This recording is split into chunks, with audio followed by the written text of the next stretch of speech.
Mani sauc Tāls Grimbergs, esmu Sijā Woodkārt uzņēmuma vadītājs. Uzņēmumu izveidojām 6 gadus atpakaļ ar ideju kā vienkāršu galdniecību.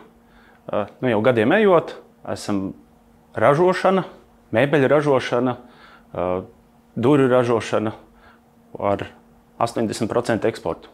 Vai par to, ka man būs savs biznes? Jā, es par to domāju ilgstoši. Jau skolas laikā, skolu pabeidzot, ar draugu aizbraucām uz Angliju, un jau tad domājam, kad ejam veikalos iekšā, piedāvāsim savu preci, brauksim atpakaļ uz Latviju un ražosim un pārdosim uz Angliju. Protams, tas viss palika tikai runas līmenī, bet idejas jau tādas domas jau raisījās. Atgriežoties Latvijā, arī daļai sāku jau kaut ko domāt. Problēma bija finansiālais uzsākšanai, jo izejas punkts ir tik šausmīgi dārgs, tad viss ražošanas iekārtas. Vienkārši tas bija tāds nereāls sapnis. Sākām 7 gadus atpakaļ ar ideju, kad vajag darīt kaut ko savu lietu, un meklējām iespējas. Bija skaidrs, ka bez Eiropas fonda atbalsta tas nav iespējams, un ir jāmeklē fondu, kurā mēs varam pamatlīdzekļiem starta kapitālu dabūt. Iestājāmies Valmieras biznesa inkubatorā, un tur jau paralēli tiek klāt pie informācijas, un radās iespēja uzrakstījām lauka atbalsta dienesta projektu, ko akceptēja, un tad ir viss, nav atpakaļceļa. Jāriskē, jāiet un uz priekšu. Pirmā vīzija bija līdz 10 darbiniekiem, lai mēs varam paši sevi uzturēt, nomaksāt tekošos maksājumus un veiksmīgi strādāt. Protams, dzīve rāda drusciņ savādāk, kad ļoti mazam uzņēmumam ir ļoti augsta konkurence, jo šādu uzņēmumu ir daudz. Piedāvājumos nāk lielāki pasūtījumi, kurus mēs nespējam izpildīt. Tātad dzīve piespiež pirkt klāt papildus instrumentus, papildus darbinieki, lai mēs varētu startēt kādās lielākajos darbos. Un tas rats sāka griezties. Tā mēs katru gadu kāpinām savu apgrozījumu lielumu par kādiem 40–50% tekošu katru gadu.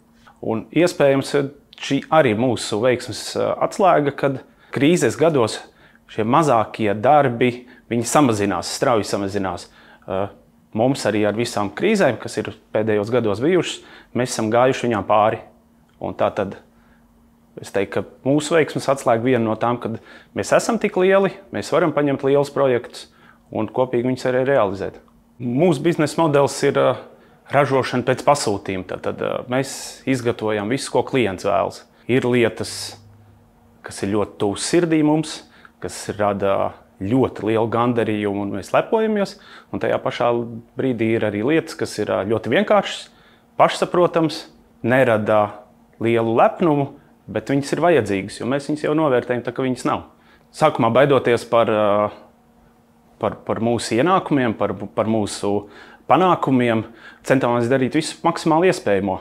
Pat vienkārši sataisot vizītkartes, jau braukājot par citiem uzņēmumiem kā izplatītājs, vienmēr visiem jautāja, vai kur galdniecības pakalpojums, kur jūs iepērkat, vai jums kaut ko vajadzētu, šeit ir mūsu ģimenes uzņēmums, mēs varētu jums kaut kā palīdzēt. Nevajag tagad, varbūt vajadzēs vēlāk. Ir kāds, kas pazvanīja uzreiz, un ir kāds, kas pazvanīja pēc pusgada un pat gada. Un arī šeit tagad pēc 6 gadiem viena no lielākajiem sadarbības partneriem, kas ir nākuši pēc šādām vizītkartēm. Uzņēmuma lielākais gandarījums ir klienta labās atsauksmes, un kad klients ir gatavs veikt nākošo pasūtījumu un ieteikt mūs vēl tālāk. Mūsu apgrozījums aug tīri no ieteikumiem, un tas ir ļoti svarīgi, tātad mūsu reputācija ir svarīga. Visus sadarbības partnerus cenšamies izvēlēties, ar kuru ir ērta komunikācija, attieksme un veiksmīga ērta sadarbība. Tieši tas pats ir arī ar banku. Mēs jau izvēlamies, lai tev būtu kā palīga līdzeklis, nevis kā apgrūtinājums. Ērts, saprotams un ar atbalstu.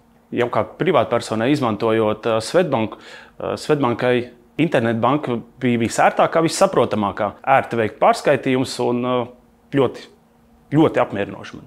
Iekšējā drusciņ sēž tāda līdera pozīcija, kad gribas dzīties vairāk, varētu pierādīt apkārtējiem, kad es to varu. Un pat varbūt arī lielai daļai tiem, kas startā teica, ka nebūs. arī tāds papildus dzinuls, kad jā, es to varu. Un tas pats arī kolektīvs, jo viņi arī nāca, noticēja man, un daļēji jūtos atbildīgs arī par viņiem un viņu ģimenēm. Jo viņi riskējot nākt uz jaunu uzņēmumu, strādāt kopā, arī veic savu veidu risku. Jebkurš no mums var iet un darīt. Tā ir uzņēmēja darbība. Tad tu uzņemies un dari un riskē. Kas neriskē, tas nevinē.